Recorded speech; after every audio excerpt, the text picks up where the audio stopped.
Trump का दावा, Iran अभी भी बातचीत की मेज पर है। ईरानी अधिकारी बातचीत से पीछे नहीं हटे हैं, अभी भी कुछ रियायतों के साथ वापस आ सकते हैं। ट्रंप ने कहा कि मिड टर्म चुनावों से पहले तेल गैस की कीमतें गिर सकती है। मौजूदा हालात स्थिर होने पर तेल गैस की कीमतों में गिरावट आने की संभावना। होर्मुज जलजमरू मुद्दे पर अमेरिका की सख्ती के दावे पर ईरान का जवाब, कहा अमेरिका नाकेबंदी नहीं होने देगा। इजरायल विदेश मंत्रालय ने कहा कि ईरान अभी भी अपनी परमाणु महत्वाकांक्षाओं को छोड़ने से इनकार कर रहा है। जरा सोचिए, अगर इस आतंकी देश को परमाणु हथियार मिल जाए तो क्या होगा। डोनाल्ड ट्रंप का बड़ा बयान, तत्काल प्रभाव से अमेरिकी नौसेना स्ट्रेट ऑफ हॉर्मुज में आने जाने वाली किसी भी जहाज की नाकेबंदी की प्रक्रिया शुरू करेगी। स्ट्रेट ऑफ हॉर्मुज में बिछी समुद्री माइंस को लेकर भी बोले ट्रंप, कहा जल्द इन माइंस को नष्ट करना भी शुरू करेगा अमेरिका। पीएम मोदी आज करेंगे देश भर की महिलाओं से संवाद, नारी शक्ति वंदन सम्मेलन को करेंगे संबोधित। विज्ञान भवन में सुबह 11 बजे पीएम मोदी का संबोधन। सम्मेलन में देश भर से जानी मानी महिलाओं को बुलाया गया। महिला सशक्तिकरण और विकसित भारत की थीम सम्मेलन का आयोजन। महिला आरक्षण कानून में प्रस्तावित 33% आरक्षण पर रहेगा फोकस। दिल्ली देहरादून हाईवे कल होने वाले उद्घाटन की तैयारियां वहां पर तेज हुई। पीएम मोदी करेंगे लोकार्पण।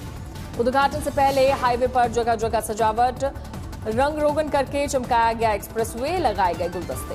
प्रधानमंत्री ने सिलीगुड़ी रैली का वीडियो शेयर कर बीजेपी के प्रति जबरदस्त उत्साह का दावा किया। बंगाली में लिखा, लोगों का उत्साह अद्भुत। सिलीगुड़ी रैली में पीएम मोदी का बड़ा बयान, कहा बदलाव चाहता है बंगाल, इस बार टीएमसी की हार तय।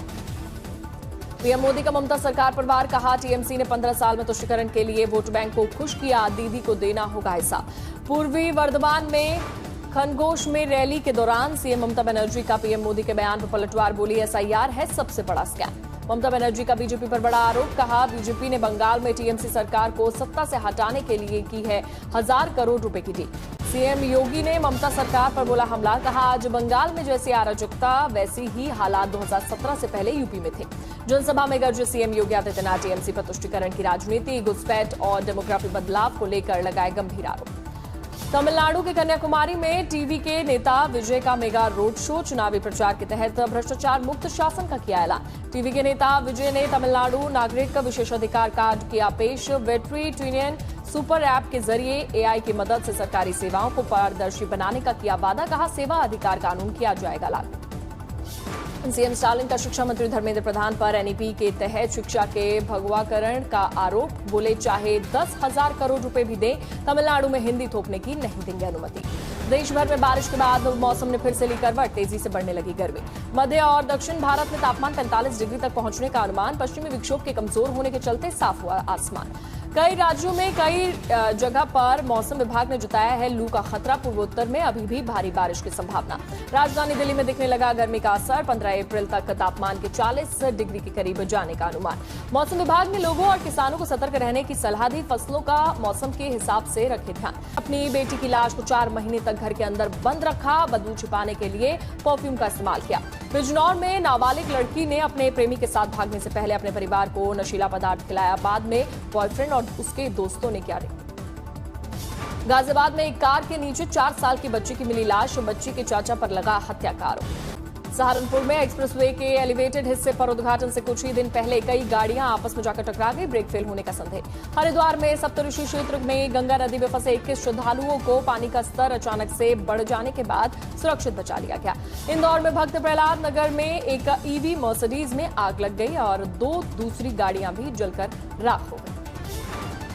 मुजफ्फरपुर में 10 साल की बच्ची से रेप के मामले में मुख्य आरोपी संदिग्ध परिस्थितियों में मृत पाया गया। पुलिस मौत की जांच कर रही है। मंडला में वायरल महाकुंभ गर्ल मोनालिसा के पति का कहना है कि मोनालिसा भाग गई। मां का आरोप है कि फरमान उसे अगवा कर ले गया। रोहतास में भीषण आग से 150 बीघा गेहूं की फसल राख, दमकल की कई गाड़ियों ने बुझाई आग। गुजरात के आणंद में बीच सड़क चलती कार बनी आग का गोला, दमकल की टीम ने पाया काबू। आणंद में स्पेयर पार्ट्स गोदाम में लगी भीषण आग से हड़कंप मचा, दमकल की तत्परता के कारण बचा हादसा। तेलंगाना के मंचेरियल में गोदावरी नदी में नहाने गए 13 साल के किशोर की डूबने की वजह से मौत, बाल बाल बचे 3 साल। रांची में उत्पाद सिपाही भर्ती परीक्षा पेपर लीक के शक में 160 अभ्यर्थी पुलिस हिरासत में लिए गए, अभ्यर्थियों से पूछताछ जारी। झारखंड में सिपाही परीक्षा पेपर लीक के खिलाफ बीजेपी का पुतला दहन कर लोगों ने किया प्रदर्शन। मामले में 160 लोग गिरफ्तार। मथुरा में यमुना एक्सप्रेसवे पर पलटी बस हादसे में करीब 20 लोग घायल हुए। घटनास्थल पर राहत बचाव कार्य जारी। कोडरमा में कार की चपेट में आने के कारण युवक की मौत पर हंगामा। आक्रोशित लोगों ने सड़क जाम कर किया प्रदर्शन। मुजफ्फरनगर में भीषण सड़क का हादसा। तेज रफ्तार कार रेलिंग से तोड़कर खाई में जाकर गिरी, 5 घायल। संगारेड्डी में हाइड्रा ने मेगा एंटी एनक्रोचमेंट ड्राइव चलाया। बड़े पैमाने पर अवैध अतिक्रमण पर कार्रवाई जारी।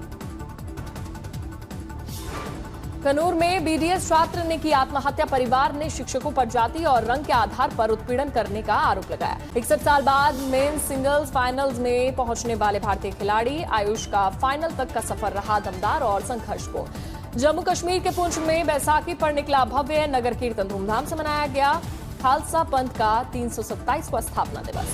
अयोध्या से राम भक्तों के लिए शानदार खबर। परकोटा के मंदिरों में आज से शुरू हो जाएंगे दर्शन। श्री राम मंदिर परकोटे में भक्तों के लिए खास व्यवस्था। हर 2 घंटे में परकोटा के मंदिरों में आज से शुरू होंगे दर्शन। राम मंदिर परकोटे में होगी 3 अलग अलग तरीके से दर्शन व्यवस्था। सुगम, विशिष्ट और सामान्य दर्शन के लिए मिलेंगे अलग अलग पास। दर्शन के लिए घर बैठे ऑनलाइन बुकिंग करा सकते हैं श्रद्धालु। स्लॉट होने से लोगों को दर्शन करने में होगी आसानी। अयोध्या में मनाया जाएगा माता जानकी का जन्मोत्सव। राम मंदिर में 25 अप्रैल को भी होंगे विशेष कार्यक्रम। मशहूर गायिका आशा भोसले ने 92 साल की उम्र में ली अंतिम सांस। आज शाम 4 बजे शिवाजी पार्क में होगा अंतिम संस्कार। मुंबई के ब्रीच कैंडी हॉस्पिटल से आशा भोसले के घर लाया गया उनका पार्थिव शरीर। चेस्ट इन्फेक्शन के बाद अस्पताल में हुई थी भर्ती। मुंबई में मुख्यमंत्री देवेंद्र फडणवीस ने आशा भोसले के घर पहुंचकर दी भावभीनी श्रद्धांजलि। अंतिम विदाई देने के लिए सेलेब समेत पहुंच रहे हैं लोग। आशा भोसले के निधन पर देश भर में शोक। कई दिग्गज नेताओं ने दी श्रद्धांजलि। एमएनएस अध्यक्ष राज ठाकरे ने बताया कि भारतीय संगीत की आखिरी सम्राट। वानखेड़े स्टेडियम में आशा भोसले को श्रद्धांजलि। आईपीएल मैच से पहले रखा गया 2 मिनट का मौन। खिलाड़ियों ने काली पट्टी बांधकर जताया सम्मान। सैंड आर्टिस्ट सुदर्शन पटनायक ने पद्म विभूषण से सम्मानित आशा भोसले को सैंड आर्ट के जरिए दी श्रद्धांजलि। पुरी बीच पर बनाई 20 फीट लंबी वीणा की रेत कलाकृति। सीबीएफसी अध्यक्ष प्रसून जोशी ने आशा भोसले के निधन पर जताया दुख। कहा, आशा जी जैसी प्रतिभा रोज नहीं लेती जन्म। सलमान खान ने दिवंगत गायिका आशा भोसले के निधन पर जताया शोक। बोले, भारतीय संगीत की अपूर्णीय क्षति। हेमा मालिनी ने एक्स पर फोटो साझा कर लिखा कि आशुताई का जाना एक ऐसी कमी है जिसे कभी भी पूरा नहीं किया जा सकता। बिहार के सीएम नीतीश ने गायिका आशा भोसले के निधन पर गहरा शोक व्यक्त किया। उनकी मृत्यु को भारतीय संगीत के एक युग का अंत बताया।